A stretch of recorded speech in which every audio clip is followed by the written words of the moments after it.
પહેલા મુદ્દાની વાત કરીએ તો સ્થાનિક સ્વરાજની ચૂંટણીના પડદા ઊંચા થતા રાજકીય ગરમાહટ વધવા લાગી છે। આ વચ્ચે ગાંધીનગર દક્ષિણના ધારાસભ્ય અને ઠાકોર સેનાના પ્રમુખ અલ્પેશ ઠાકોર 27મી જાન્યુઆરીના રોજ રામકથા મેદાનમાં મોટું શક્તિ પ્રદર્શન કરવા જઈ રહ્યા છે। આ કાર્યક્રમ અભ્યુદય મહાસંમેલન નામે યોજાનાર છે અને વહેલી સવારે 3 વાગ્યે શરૂ થશે।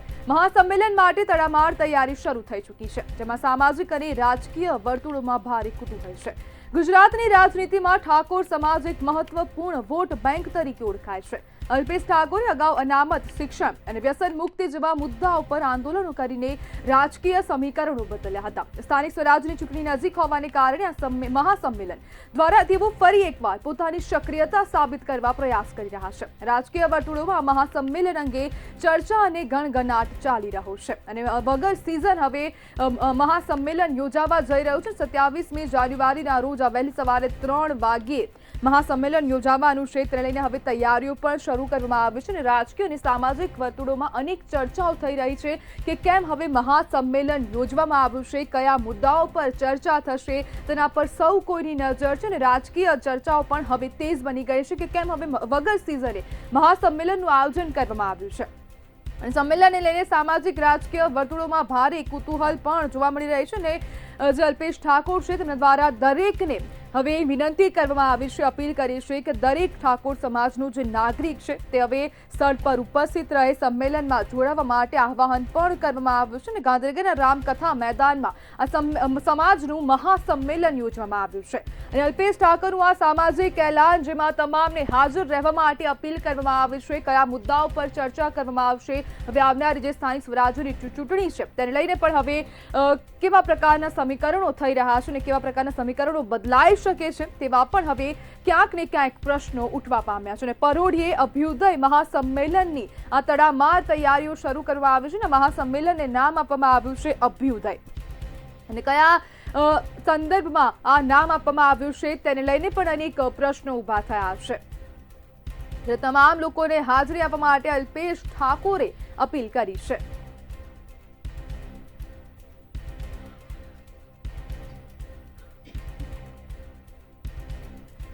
મહાસંમેલનમાં સામાજિક અને રાજકીય મુદ્દાઓની ચર્ચાની સંભાવના પણ હવે જોવા મળી રહી છે। રાજકીય વર્તુળોમાં તેવી પણ ચર્ચા થઈ રહી છે કે શું હવે આ મુદ્દા પર આ જે મહાસંમેલન છે તેના પર કયા પ્રકારની ચર્ચાઓ કરવામાં આવશે, કયા મુદ્દાઓને ધ્યાનમાં લેવામાં આવશે અને કેમ હવે અલ્પેશ ઠાકોરે વગર સિઝને હવે આ શક્તિ પ્રદર્શન રાખ્યું છે, મહાસંમેલન રાખ્યું છે, તેવા પણ અનેક પ્રશ્નો ઉભા થઈ રહ્યા છે। જ્યારે સમાજમાં અનેક સ્તર પર સમાજના લોકોમાં પણ એવા પ્રશ્નો છે કે કેમ હવે અલ્પેશ ઠાકોર દ્વારા હાલ 27મી જાન્યુઆરીના રોજ આ જે સંમેલન છે તે યોજવામાં આવ્યું છે અને કયા મુદ્દાઓ પર ચર્ચા થશે તે હવે જોવાનું રહેશે।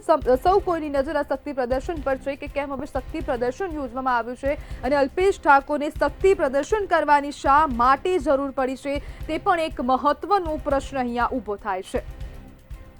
અલ્પેશ ઠાકોરનું પ્રભુત્વ હવે ક્યાંક ઝાંખું પડી રહ્યું હોય તેવા પણ આક્ષેપો થઈ રહ્યા છે અને અંદર ખાને આવા પણ ગણગણાટ જોવા મળી રહ્યા છે। સરકારમાં સમાજને યોગ્ય સ્થાન મળે તેવી પણ માંગ થઈ શકે છે, તેવા પણ અનેક પ્રકારના પ્રશ્નો અહીંયા ઊભા થયા છે। આપણી સાથે ઠાકોર સેનાના પ્રદેશ ઉપપ્રમુખ જગતસિંહ ચૌહાણ જોડાઈ ગયા છે। જગતભાઈ, વગર સિઝને અલ્પેશ ઠાકોરનું મહાસંમેલન, શું કહેશો?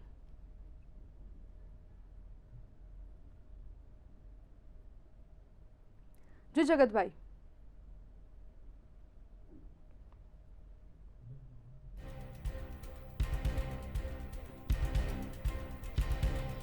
સંમેલનને લઈને સામાજિક અને રાજકીય સ્તર પર ચર્ચાઓ પણ તેજ બની છે અને અનેક જગ્યાએ ચર્ચાઓ થઈ રહી છે। 27મીએ રામકથા મેદાનમાં અલ્પેશ ઠાકોરનું આ શક્તિ પ્રદર્શન હજારો લોકો ઉમટી પડે તેવી શક્યતાઓ વ્યક્ત કરવામાં આવી રહી છે અને જેને લઈને તડામાર તૈયારીઓ પણ શરૂ કરવામાં આવી છે। મંડપ બાંધવામાં આવ્યો છે, ત્યાં સમાજના આગેવાનો પણ તે સ્થળ છે ત્યાં ઉપસ્થિત જોવા મળી રહ્યા છે અને અનેકો સાથે ચર્ચા પણ કરી રહ્યા છે કે હવે શું આ મહાસંમેલનમાં શું મુદ્દાઓ પર કયા મુદ્દાઓ પર ચર્ચા કરવામાં આવશે।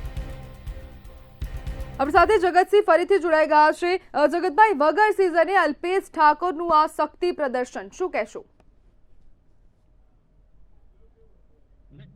શક્તિ પ્રદર્શન તો ના કહી શકાય કે જ્યારે સમાજ કોઈ સારા કામ માટે ભેગા થતા હોય, દરેક સમાજના સંગઠનના ભેગા થતા હોય તો શક્તિ પ્રદર્શન તો આપ નામ આપી શકો, બાકી સમાજનું એક સમૂહ ભેગો થયેલો છે અને સમાજના વિકાસની વાત માટે અને સમાજના ઉત્થાન માટે, સમાજના ચાલતા કુરિવાજો દૂર કરવા માટે, સમાજ શિક્ષણની વેગ વધારવા માટેનું આ એક સંગઠન કામ કરી રહ્યું છે. એને સમૂહ ભેગો થતો ઠીક શક્તિ પ્રદર્શન કે સમાજનું શક્તિ પ્રદર્શન છે, કોઈ વ્યક્તિનું નથી. જી બિલકુલ જગતભાઈ, જોડાવા બદલ આપનો આભાર.